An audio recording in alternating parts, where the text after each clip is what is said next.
Hi YouTube, welcome back to our channel. So today we are going to be doing a recap of one of my favourite trips so far. Last year we packed up our lives, quit our jobs and set off on a 10-month adventure around the world. And our very first stop, Europe. We spent 5 weeks hopping around 10 countries, some big cities, some smaller gems, lots of food, lots of buses, and a few moments where we had no idea what we were doing. In this video, we will give you a full rundown of that leg of the trip. We will take you through each place that we visited, share the highlights, a few surprises, and at the end, we will rank our favourite destinations from the whole of the Europe stretch. If you're planning on taking a trip, daydreaming about one, or maybe just here for the vibes, we got you. We'll be talking travel tips, hidden gems, and maybe even some unpopular opinions. We visited Madeira, Barcelona, Toulouse, Geneva, Milan, Lake Como, Vienna, Prague, Berlin, Amsterdam, Brussels, and ended it all back in the UK. Most of it done by FlixBus. So grab a drink, get comfy, and let's rewind 5 weeks of travel, 10 countries, and one very packed itinerary. Let's get into it.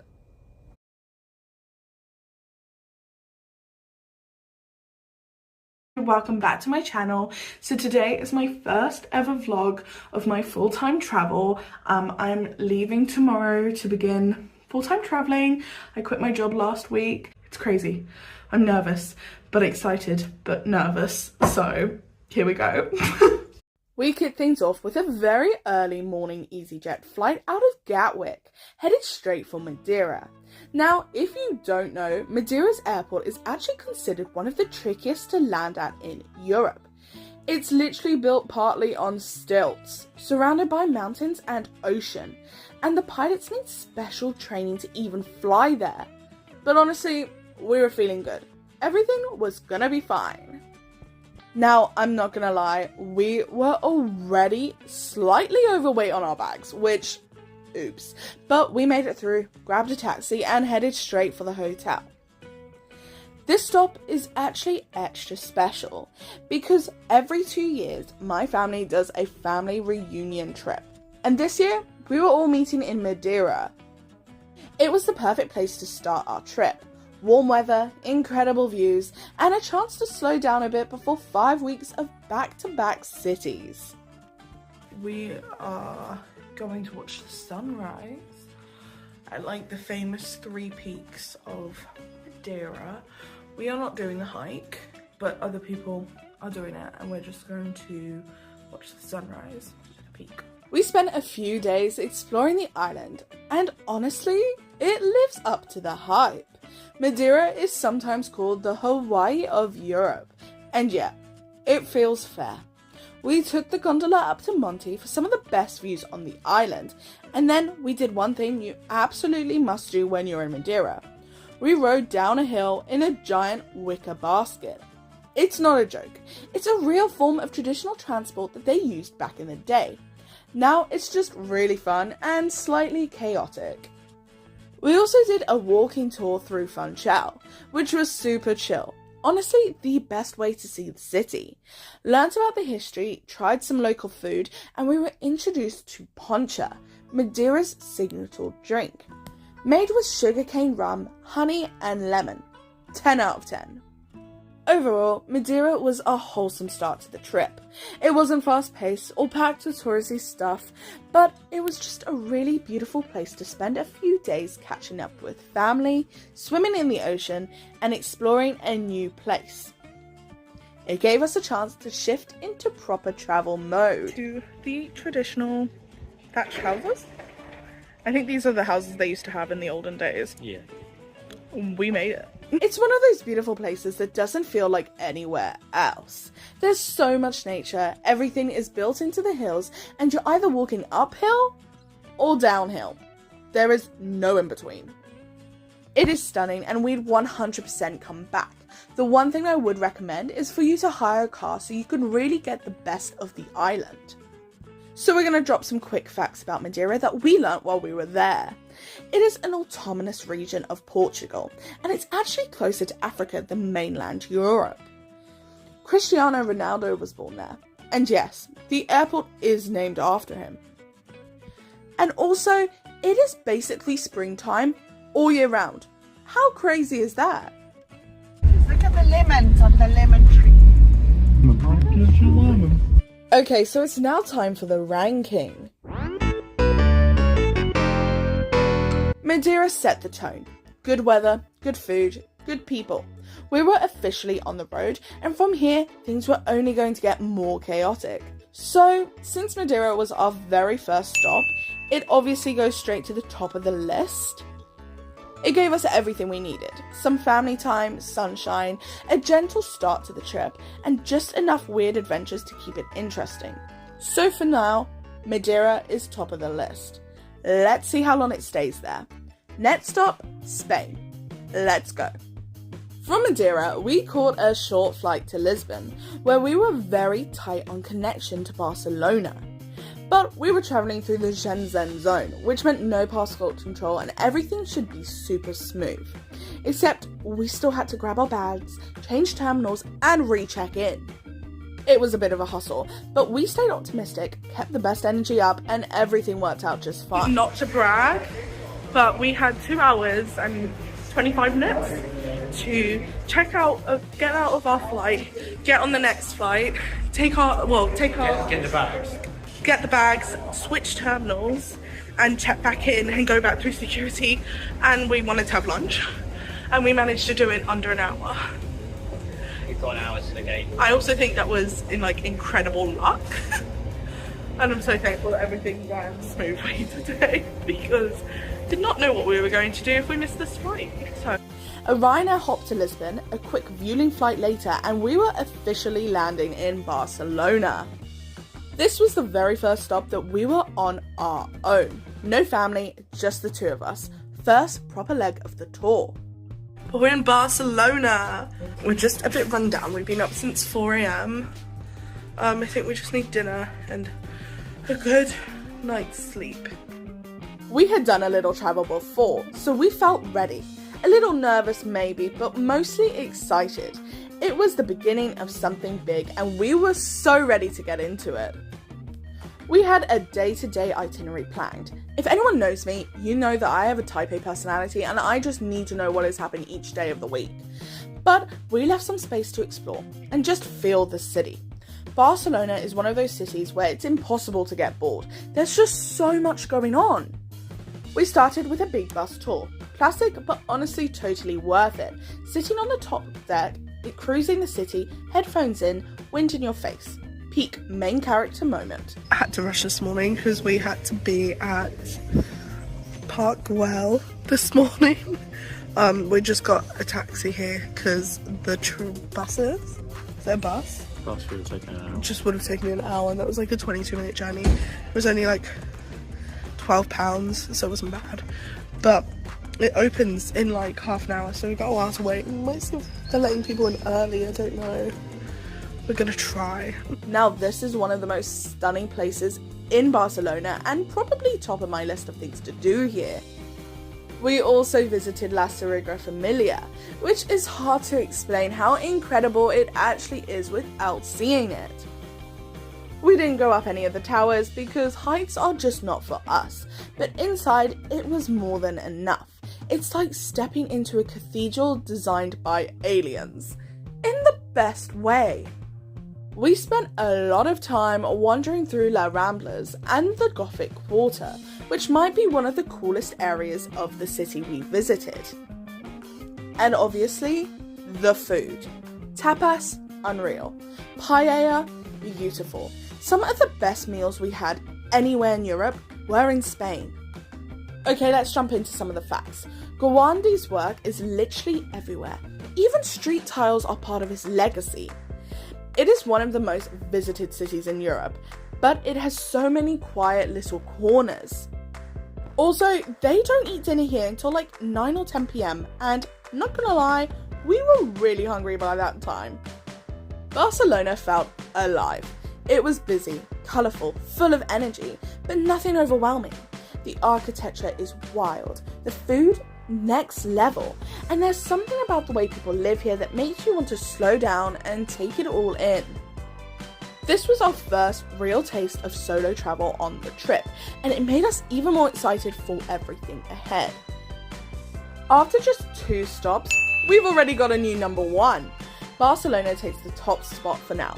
The energy, the food, the architecture, it just all clicked. After Barcelona, we were heading to Toulouse, and this was our first time on a FlixBus, an overnight one no less. The plan was simple: take overnight buses where we could. That way we'd skip a night paying for accommodation and we'd get to our next destination while sleeping.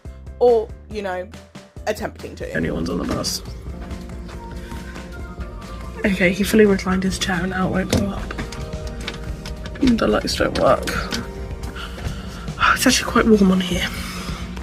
We went with FlixBus for the whole trip because they were super affordable, had some of the best routes, and made things simpler when booking everything through one company.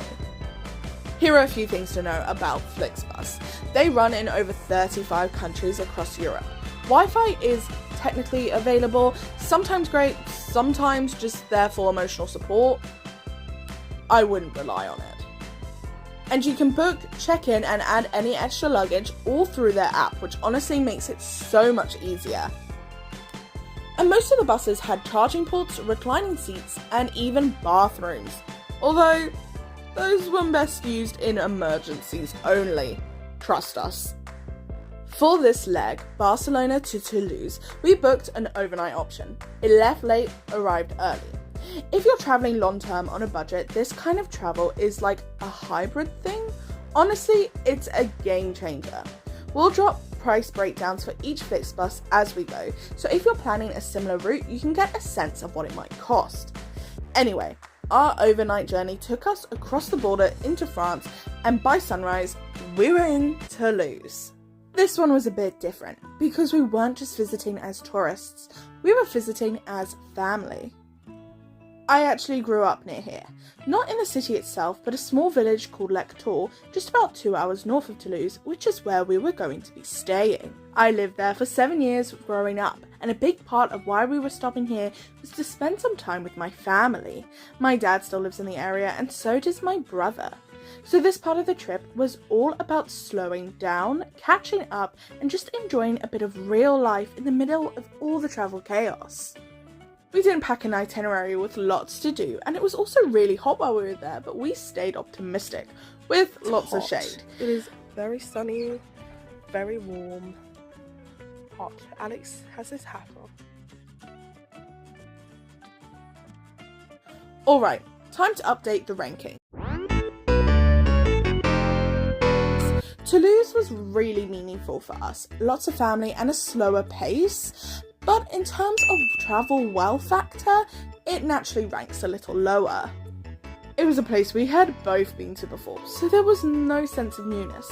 From Toulouse, we caught another overnight FlixBus, this time through Lyon and up into Switzerland. As usual, FlixBus came through. No delays, comfy ride, and we even got into Geneva early enough to snag an early hotel check-in, which felt like such a win. We stayed in one of our favourite hotels of our entire world trip, Stay Cook, Geneva, and honestly, it was a dream. Clean, modern, cosy, and surprisingly affordable for Switzerland. We were so excited for Geneva, and it was delivering from the start. We did a boat tour on Lake Geneva, which gave us some amazing views, and also, fun fact, Mary Shelley wrote Frankenstein here. Who knew? We visited the botanical gardens, which was totally free and stunning, rode the Ferris wheel, and also saw where 2 rivers meet. It's this kind of beautiful colour contrast that you just wouldn't believe unless you see it. And of course, we tried chocolate. We had to! Everyone knows Swiss chocolate is famous. And that is a perfect segue into the next section. One of our top goals in every country was to try a few traditional dishes, and in Switzerland, that meant fondue and raclette. Both were so good. A bit pricey, so we kept it simple and didn't go crazy with the extras, but even the basics were delicious. And one night we grabbed groceries and did a chilled night back at the hotel, which honestly was so nice to have a little moment. Sometimes when you're long-term traveling, it's the simple evenings that stick with you. Taste test time, and we are trying this chocolate. We have seen it everywhere. It's ice cream, It's ice cream, it's chocolate milk, it's like spread, it's everything since we've gotten here has been this. I was not expecting it to look like that in the middle. We're gonna taste test, you ready? Okay, you just went without me. Cheers.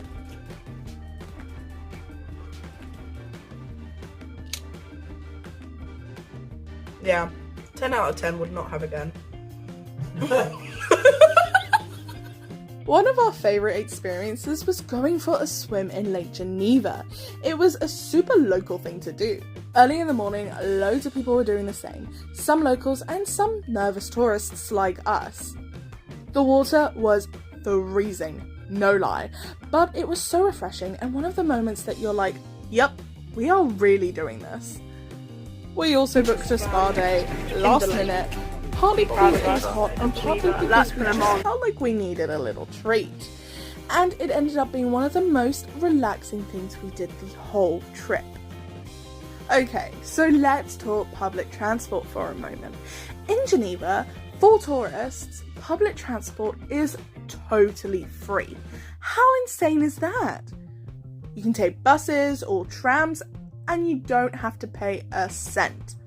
Despite the city being a central hub for business, it has such a wholesome feel to it. When it's lunchtime and all the offices pour out into the street, everyone sits along the riverbanks and eats meals. The way of life in Switzerland really impressed us. Geneva completely blew us away.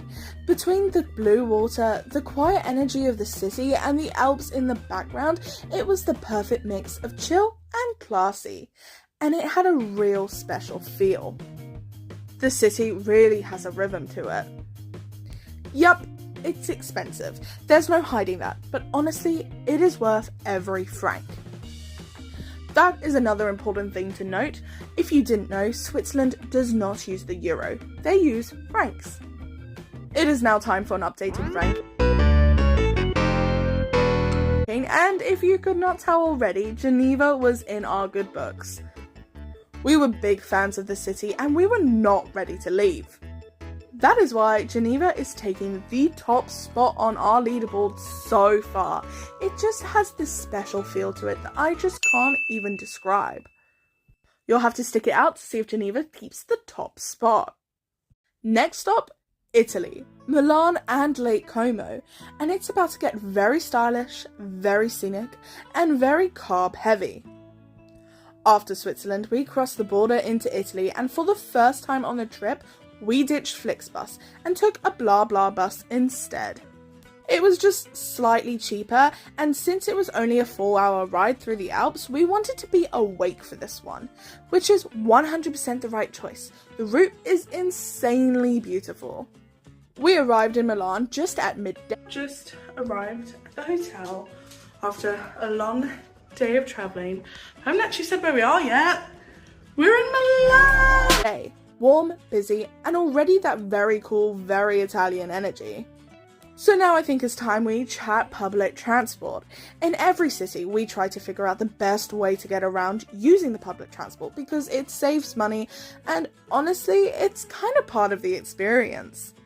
Like I mentioned before, Geneva had free public transport for tourists, which was amazing, but in most other places we picked up a multi-day travel card or used re-uploadable metro passes.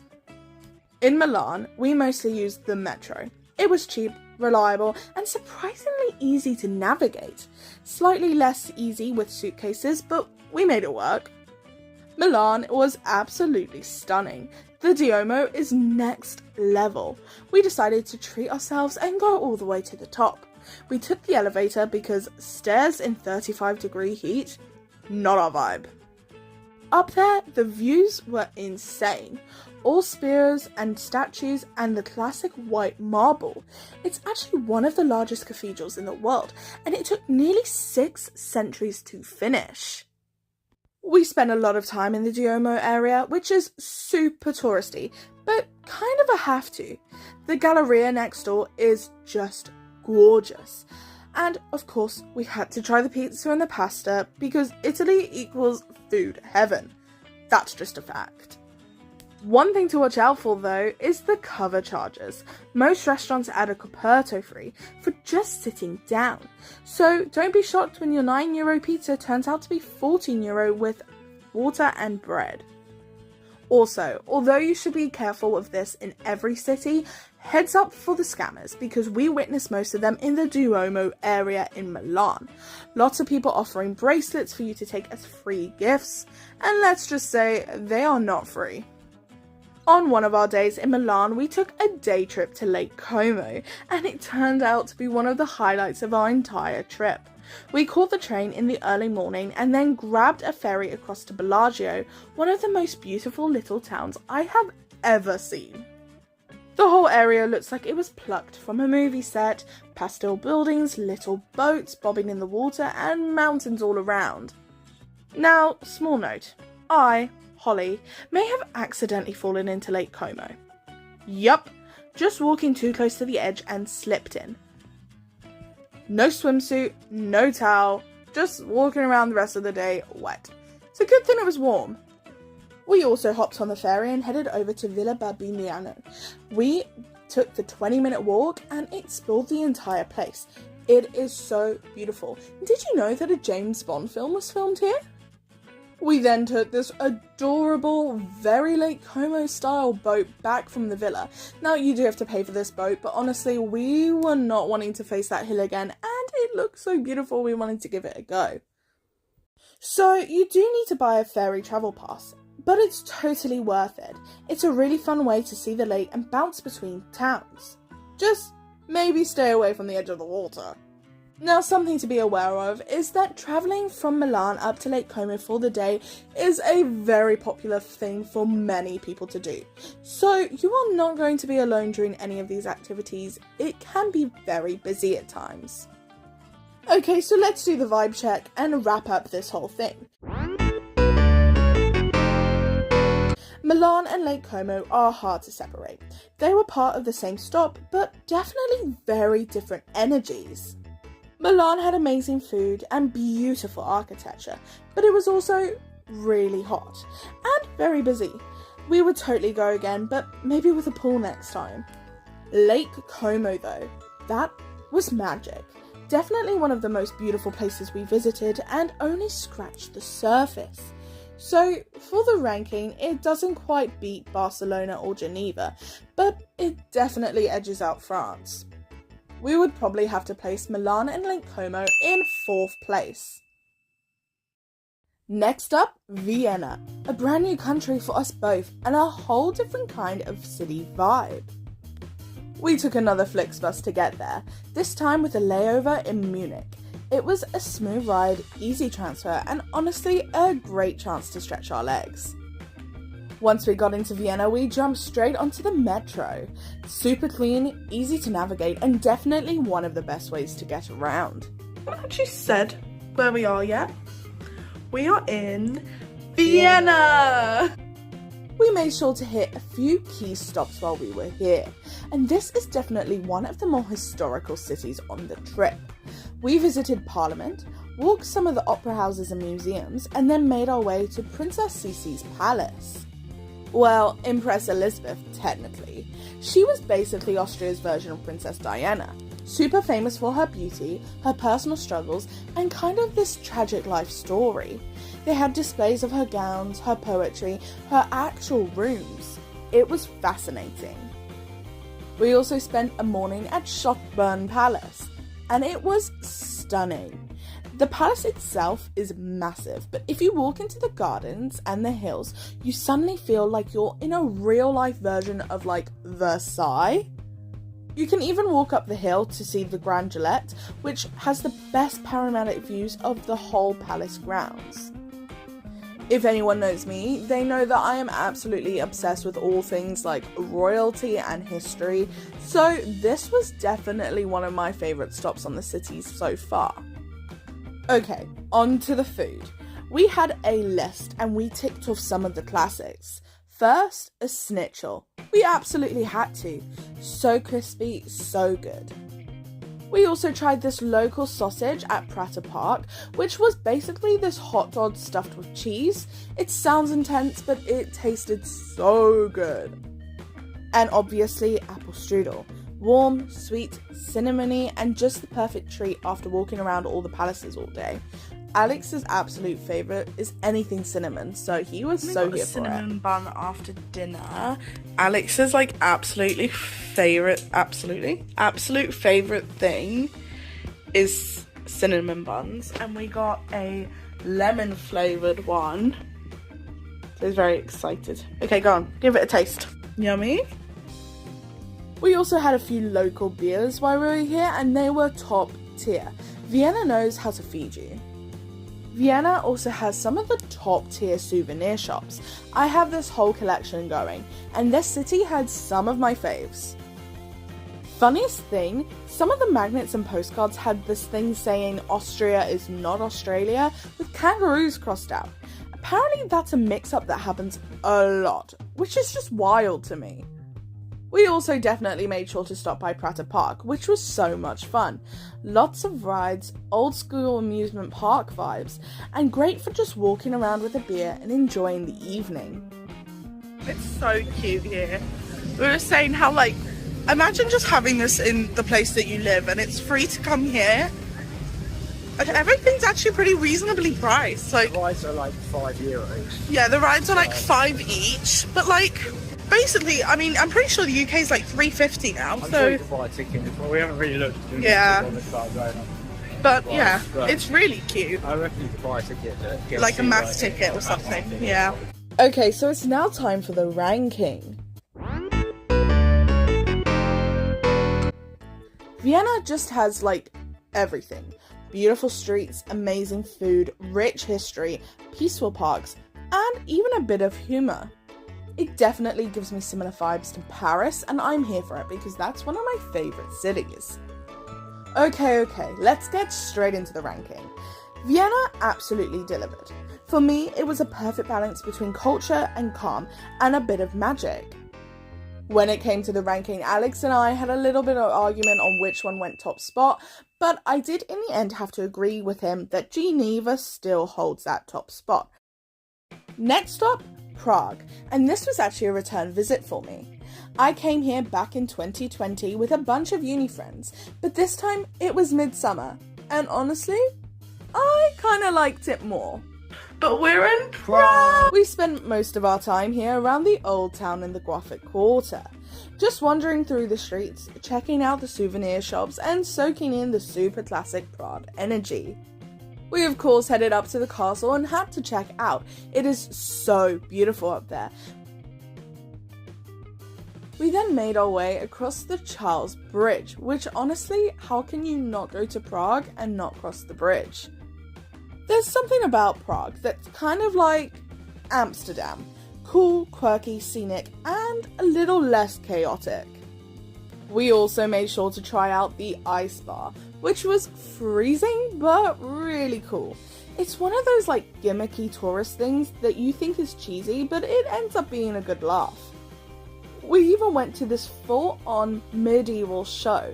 Dinner, drinks, sword fights, fire breathers, all lit under candlelight cellar. Very dramatic and very fun. One of the best parts about Prague, it's super affordable.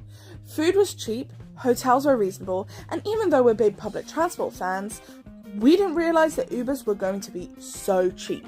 Like £2 to get across the city cheap. It's also important to note that they do not use euro here. They use the Czech koruna. A lot of restaurants will list prices in euro, but the exchange rate isn't great. Definitely worth paying in local currency. We used Monzo throughout the trip, which has no fees, automatic currency conversion, and made everything much easier.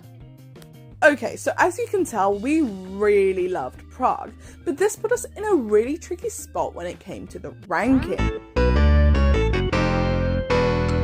Prague just had this really cool factor.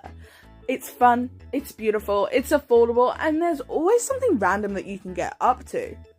However, for us, it didn't quite beat Geneva or Vienna in terms of wow factor, but it definitely edges out Barcelona, and overall, it has a really cool vibe. After Prague, we headed to Berlin, a city packed with history, stories, and some seriously good bakeries. We're in Berlin! We started at the Charlottenburg Palace, which was absolutely beautiful and super interesting. Fun fact, it was heavily bombed during World War II and almost completely destroyed. So what you see today was meticulously rebuilt after the war, and it is honestly stunning. We spent a good part of the day walking around this palace and just soaking in all the history.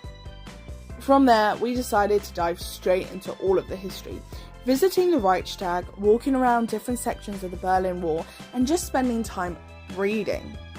One of the most beautiful things about Berlin is how much information is built into the streets. There are signs, plaques, and memorials everywhere, telling the histories of the buildings that aren't there anymore. It was really moving and honestly something we hadn't fully expected. It felt like the entire city was gently teaching us as we walked through it. So if anyone's a big history buff like me, make sure you check out Berlin. We made it to the bridge. It's the gate. Why do we keep calling it a bridge? We made it to the gate. Okay, so Berlin also delivers on the food front.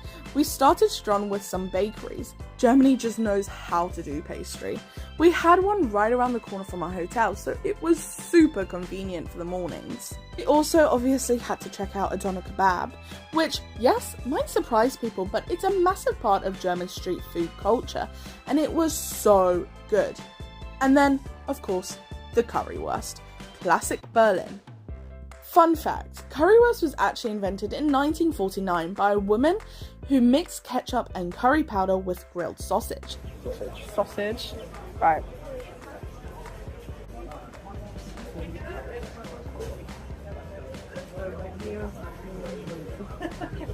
Yeah, it was really yummy. We also went to this Burgermeister place, which is kind of a cult favourite burger spot. It was solid, but honestly, the bakeries kind of went over it.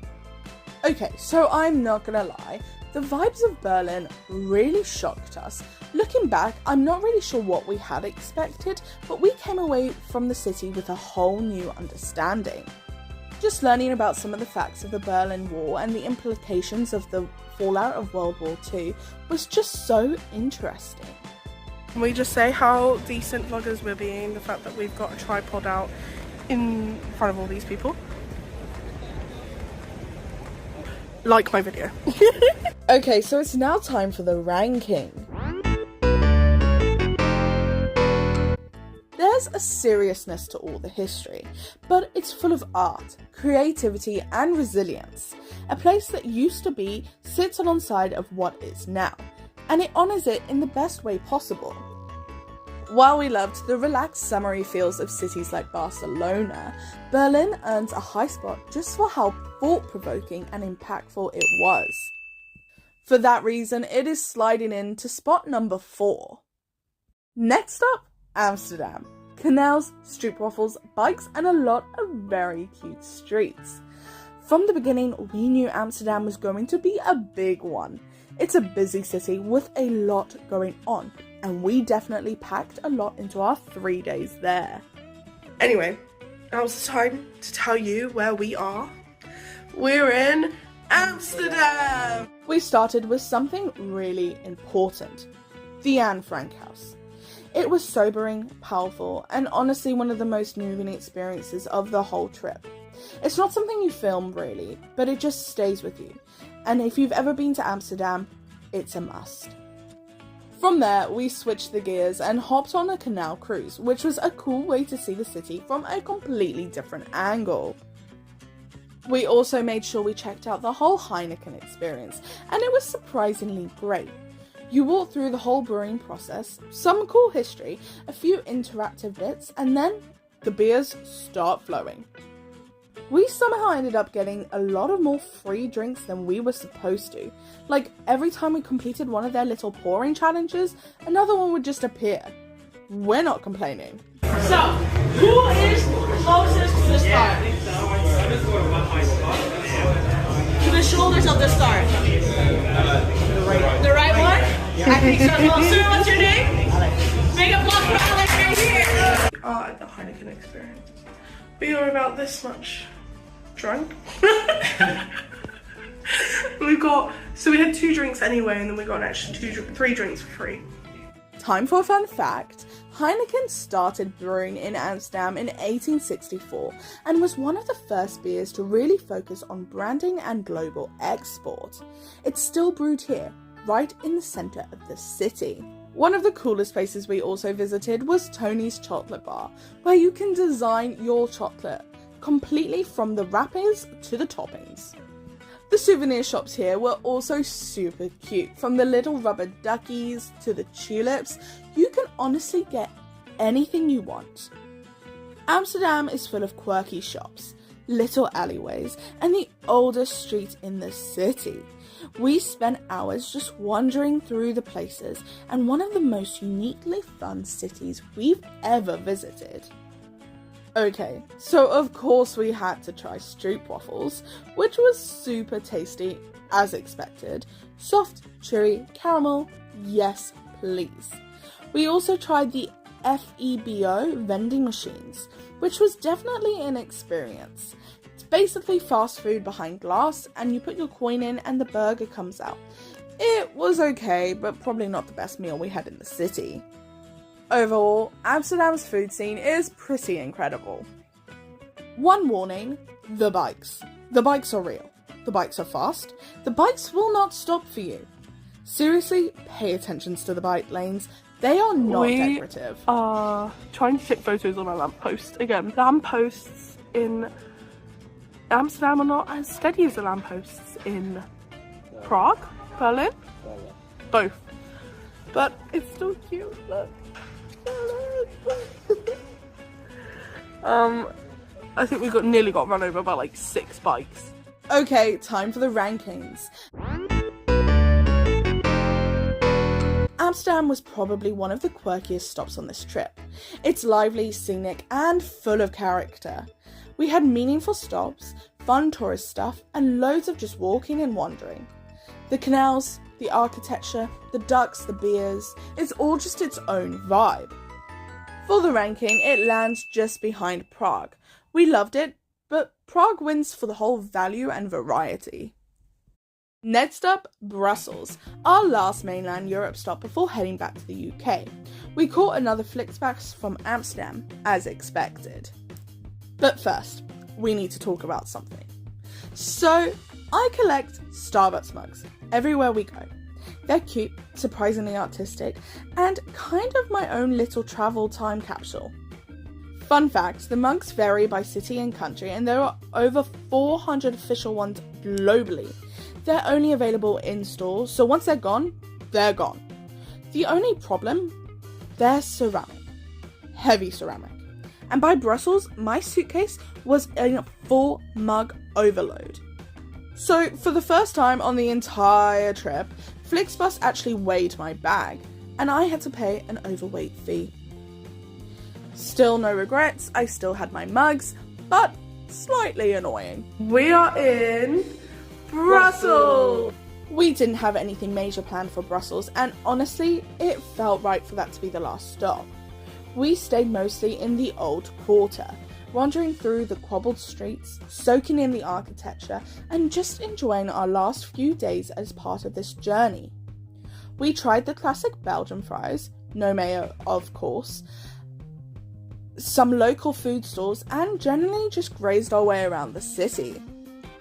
We stopped by the park, and it had this really big gate that kind of looked like Berlin's, but in its own unique vibe. We also visited the Atoms, which was one of those weird, it's cool kind of landmarks, originally built in 1958 World's Fair. to the atom. I already know what this thing is. You can go up in it, but it's quite expensive, so we're not going to. But it looks cool. It's huge. And since we were in the capital of the EU, we popped by some of the EU buildings and played a little flag guessing game. And it was just a really fun, wholesome trip. All ready to go out for dinner. For our last dinner, well, no, I suppose we're having dinner tomorrow night. Our last proper dinner, yeah, it is probably going to be a sandwich. Our last proper dinner in, well, not Europe because we're going back to England. On our Europe trip. Okay, so it's now time for the ranking.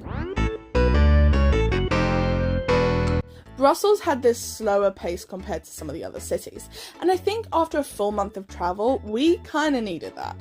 We might not have had much of that wow as Prague or Vienna, but it was cozy, calm, and nice soft landing before heading back to the UK.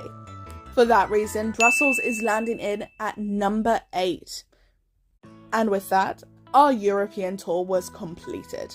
One continent down, many more to go. Our final journey took us from Brussels all the way back to London.